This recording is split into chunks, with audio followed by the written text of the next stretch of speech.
এই দুনিয়ার মধ্যে মানুষের কোনো এক সেকেন্ডের ভরসা নাই। আজকে এলো রবিবার গেছে, কালকের ঘটনা কইতাছি, তোমরা তো সবে কিবা মোবাইলও দেখছো।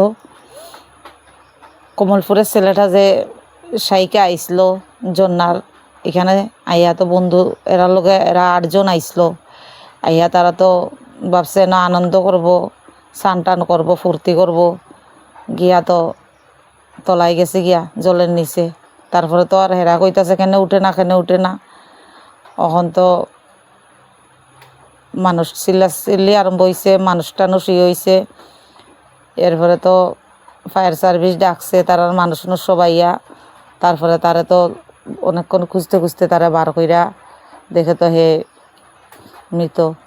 ডাক্তারি পড়ার প্রিপারেশন নিছে, ডাক্তারি পড়ব। মা বাবার কি অবস্থা, ইতালে কইছি মানুষে কি অহংকার দেখায়, ও কিতা দিয়া মানুষে অহংকার দেখায় আমি বুঝি না।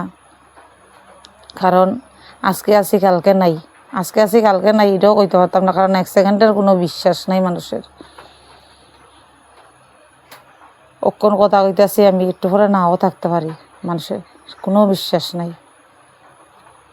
হের কথাটা, হের বয়সে আর কত হইলো 17-18 বয়সে, তো বেশিও তো কিচ্ছু হইছে না। আমার ছেলের বয়সে ছেলে, আমার ছেলেরও 17 বছর ছেলের।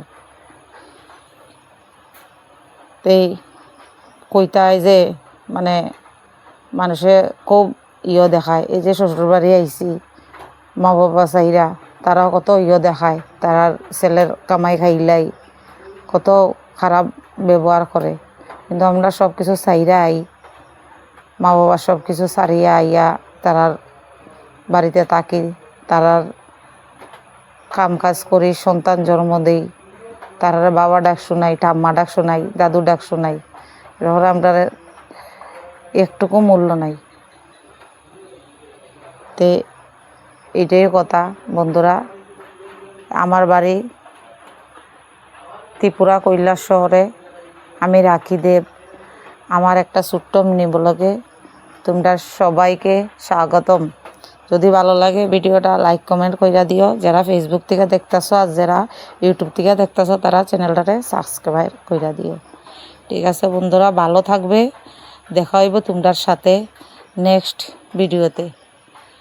ঠিক আছে বন্ধুরা, এটাই আমরা জীবনের কাহিনী, বুঝছো?